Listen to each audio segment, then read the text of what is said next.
La publicación de este informe del IPEC, no solamente por los datos, sino también cuando empezamos a mirar el informe en sí, está bueno para empezar como a entender un poco qué está pasando también con nuestro mundo del trabajo aquí en la ciudad. Y para eso está en línea, y agradecemos esta posibilidad de conversar un ratito, el titular justamente del IPEC, Darío Díaz, que es economista, especialista también en análisis de datos y demás, y queremos conversar con él un ratito. Darío, muy buenas tardes, ¿cómo estás? Miguel Riquelme, Alicia Rivas, te saludamos desde la radio de la universidad. Hola, ¿qué tal? Buenas tardes, ¿cómo están? ¿Todo bien por acá? Bueno, Darío, contanos un poco de este relevamiento, de ¿qué fueron a mirar desde el IPEC? ¿Qué datos fueron a recolectar? ¿Y qué es lo que aparece? Bueno, uno de los operativos más antiguos que tiene el INDEC y cada una de las provincias, justamente nosotros en Misiones con el IPEC, es la llamada encuesta permanente de hogares, que es una encuesta que se realiza en 31 aglomerados urbanos. En este caso, nosotros los datos que presentamos corresponden a un informe, a un análisis correspondiente al primer trimestre de este año, correspondiente a Posadas. También hay que recordar que los terceros trimestres de cada año se publica un informe que tiene que ver con Total Misiones, ¿sí? Entonces, por ahí siempre también a veces es clave tener en cuenta sobre la representatividad territorial, ¿sí? En este caso estamos hablando del mercado de trabajo del aglomerado Posadas, que incluye a los el municipio de Posadas y aparte de Garupá, ¿sí? Eso es importante también tener en claro. Bueno, en este informe, porque también esta encuesta permanente de hogares releva muchísimas variables que también son insumos para el cálculo de pobreza, para el cálculo de distribución del ingreso. Es una de las fuentes de datos muy útiles que, digamos, permite hacer todo tipo de diagnóstico para políticas. Este informe, como yo le estaba contando, que corresponde a este primer trimestre, hicimos foco en lo que tiene que ver con el mercado de trabajo, ¿sí? Sí. Bueno, justamente hay varias tasas de las que suelen ser las básicas. Bueno, la más conocida por todas es la tasa de desocupación, después la tasa de empleo, la tasa de actividad y la tasa de subocupación. Bueno, justamente lo que se ha visto en este primer trimestre es un aumento de la tasa de desocupación y también una caída en la tasa de actividad y la tasa de empleo. Siempre es conveniente tener en claro en base a qué periodo uno está haciendo esta comparación. Uno puede hacer en base al cuarto trimestre del año pasado o bien en base al primer trimestre del año pasado. Como toda serie de tiempo, es decir, cuando uno mide a lo largo del tiempo una variable, está condicionada por cuestiones de estacionalidad. Entonces ahí siempre a veces conviene hacer el análisis interanual. Entonces, lo que hemos hecho, más allá que también hicimos el análisis del cuarto trimestre versus este primero, sino también hicimos versus el primer trimestre del año pasado. Y lo que hemos visto es que en el aglomerado Posadas hubo una pérdida de 16.248 empleos. Eso estamos hablando de una caída del 8,9%. Uno podría decir, bueno, de cada 100 empleos que había hace un año, hoy quedan solo 91 puestos de trabajo. Eso como una manera de ver.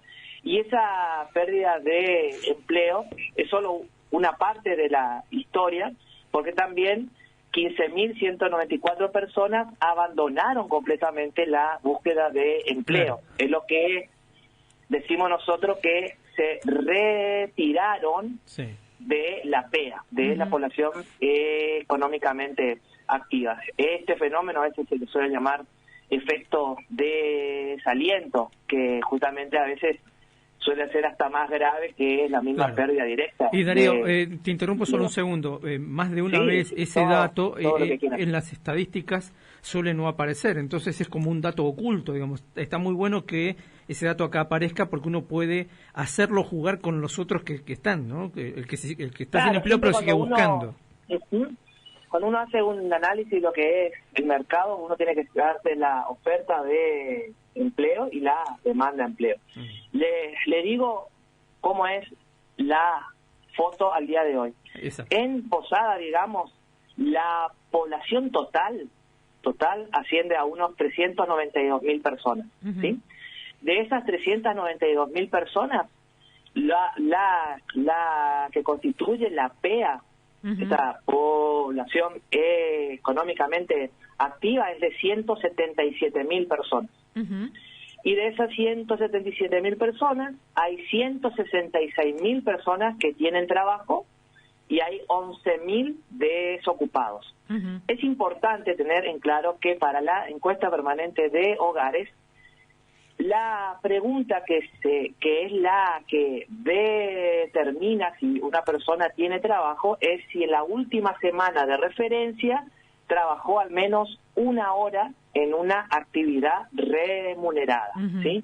Entonces vos después podés hacer un análisis que nosotros también hacemos, que se llama informe de mercado ampliado, donde vos podés ahí averiguar, por ejemplo, la calidad del empleo, la cantidad de horas que trabaja, si es cuentapropista, si es asalariado, etcétera, etcétera, etcétera. Entonces acá estamos diciendo de que aquella persona que, por ejemplo, hizo una changa y le pagaron por esa changa, al menos una hora, ya tiene trabajo, ¿ok? Bien, entonces lo que hemos visto es que en un solo año, entre el primer trimestre de este año y el año pasado, hubo como pérdida o como destrucción 16.248 empleos. Eso por un lado, como ya les dije recién. Pero también hemos visto que se incrementó la cantidad de personas inactivas.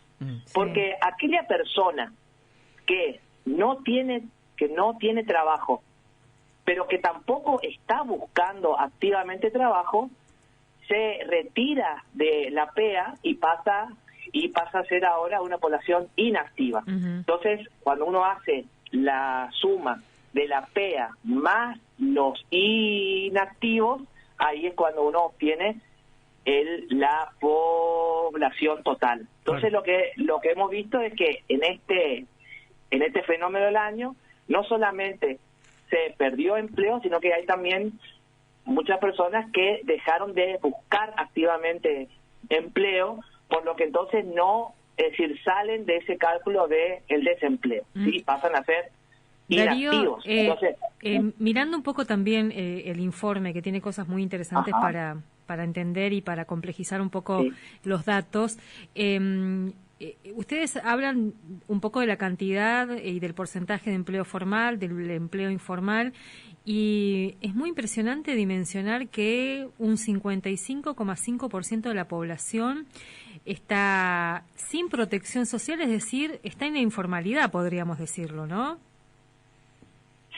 Bueno, justamente esa pregunta viene muy bien, porque INDEC hace unos meses atrás que está tratando de cambiar la metodología de cálculo a lo que se considera un empleo informal. ¿Por qué?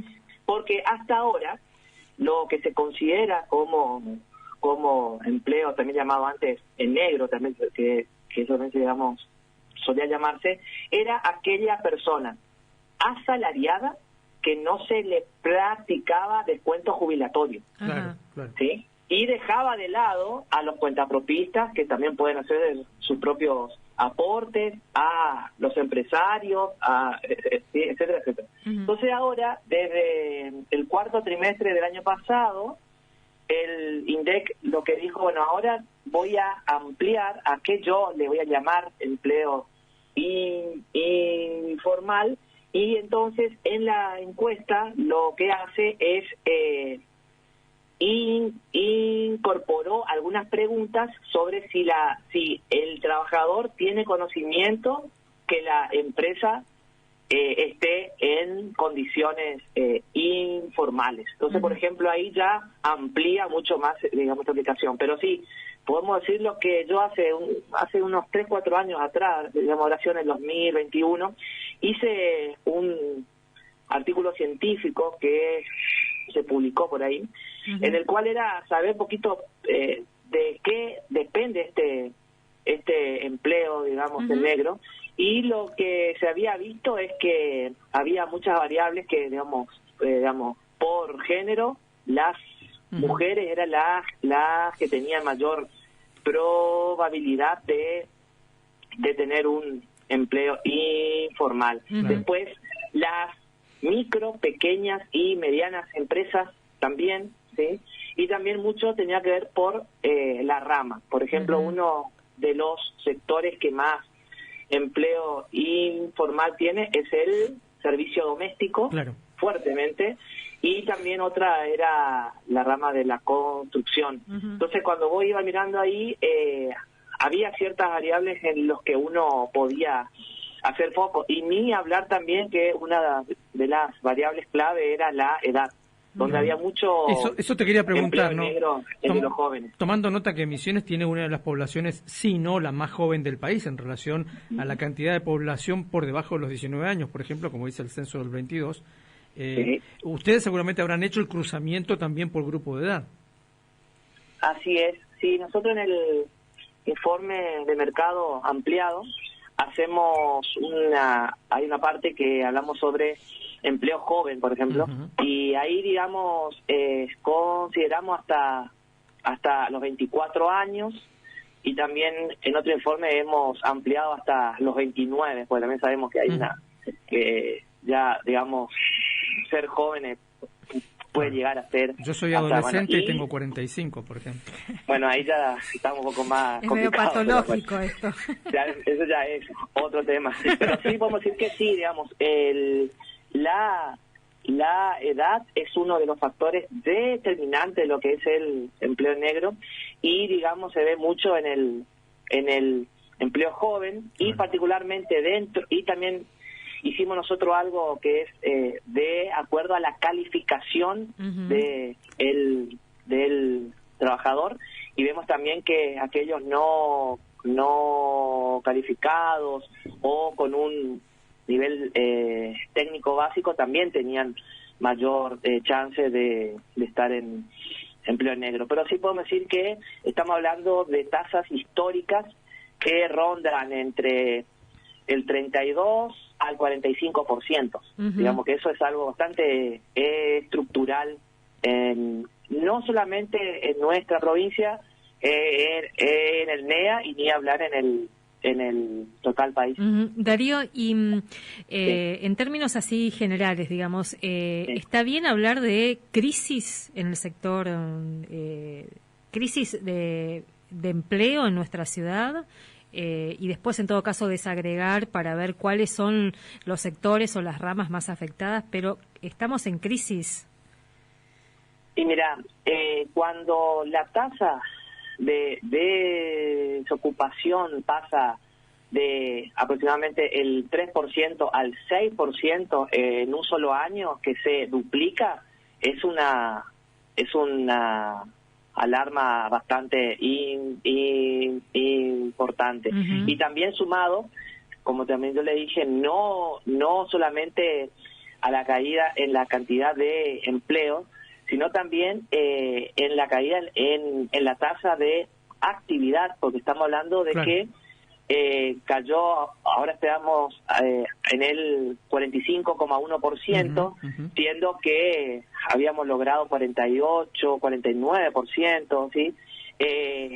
Digamos que estamos teniendo una tasa de actividad muy similar a la etapa de la pandemia, que también sabíamos que justamente con la ASPO y aislamiento social preventivo obligatorio, eso había justamente generado, así que tenemos la tercer tasa de actividad más baja. Claro. Y también hablando, como yo había comentado en otros medios, que hubo un aumento de el pluriempleo, es decir, aquellas personas que tienen más de un trabajo, ¿sí? Estamos hablando que tienen hasta 2, 3 trabajos, y en la sobreocupación, es decir, aquellas personas que trabajan más de 45 horas por semana. Y cuando uno hace un análisis por género dentro de esta tasa, estamos viendo que, aunque los varones siguen siendo los que más tienen un porcentaje alto en la sobreocupación, vimos un crecimiento en las mujeres, es decir, que hay cada vez más mujeres que destinan más de 45 horas por semana. Darío, perdón, no solamente... Ahí en la cuestión de, pensando un poco en la cuestión de género, ¿cómo se pregunta el tiempo que disponen las mujeres para las tareas de cuidado, o la que están empleando mayoritariamente mujeres para tareas de cuidado, que por lo general no son como considerados trabajo?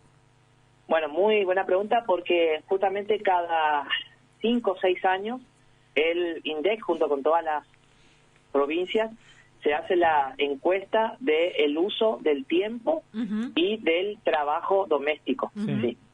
Y justamente la última se hizo en el año 2021, donde justamente habían ciertas brechas entre los varones y las mujeres, y eso después, digamos que es como el piso, es, digamos, la base hasta la nueva encuesta que se tiene pensado para hacerlo el año que viene.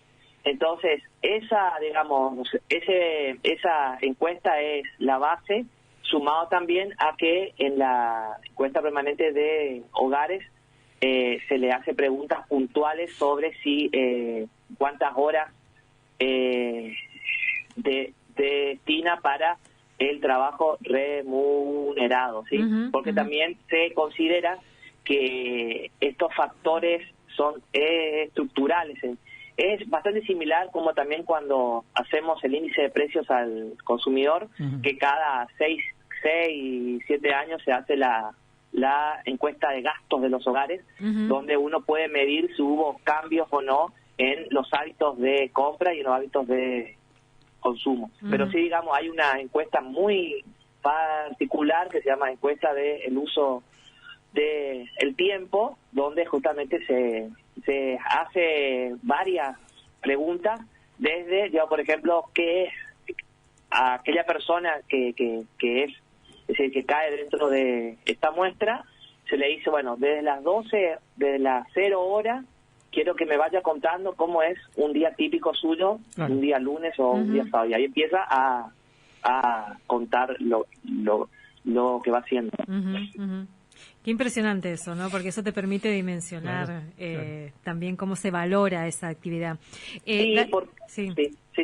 No, nomás hay algo que uno de los resultados muy buenos que fue eso, era la cantidad de horas que tardaba aquella persona que vive en Buenos Aires.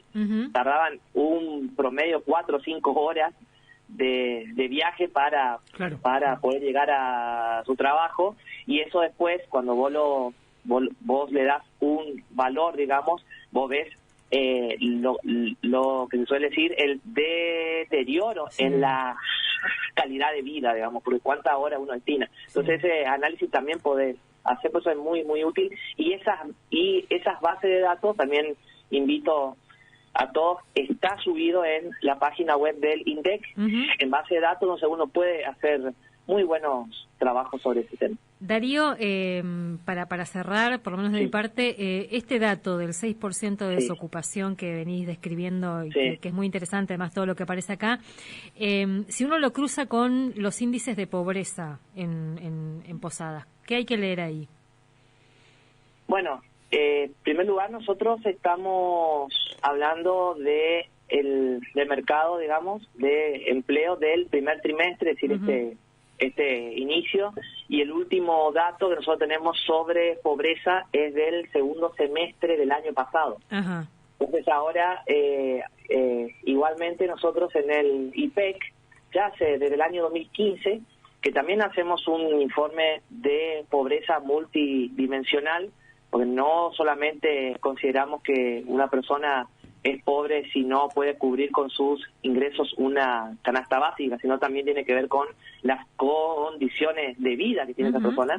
Y yo creo que próximamente, en 2 o 3 semanas, vamos a estar haciendo el informe correspondiente al primer trimestre de este año. Entonces ahí podemos comparar. Pero sí, lo que puedo hacer, digamos, decirte en base al segundo semestre es que justamente iniciado el gobierno de Milei, con el incremento en el tipo de cambio, con esa maxi devaluación que hubo en diciembre, que generó tasas de inflación de 2 dígitos.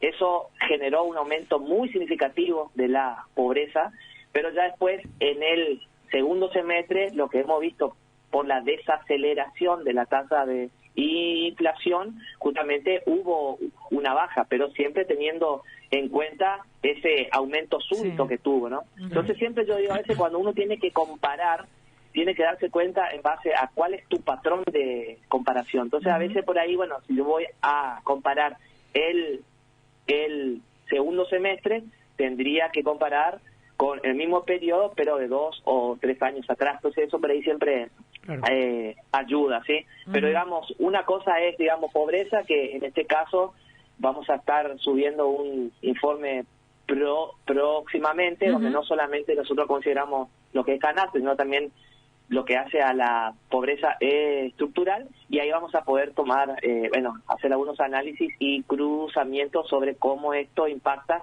en la misma dinámica del mercado de trabajo. Seguro ahí te llamamos también. Gracias, Darío. Por supuesto. Gracias. Hablábamos con el titular del IPEC, del Instituto Provincial de Estadísticas y Censos, Darío Díaz, y un informe, si uno empieza como a desglosar y a mirar, muy interesante el de los datos que aparecen acá, un poco en la línea de lo que se viene diciendo, se está empezando a notar los niveles de desocupación, o sea, la pérdida del empleo y de actividad. Y de actividad. A mí me quedaron, digamos, como esos 2 datos, 3 datos. Nivel de empleo, nivel de actividad y nivel de desocupación. Tomando nota, como lo aclaró muy bien Darío,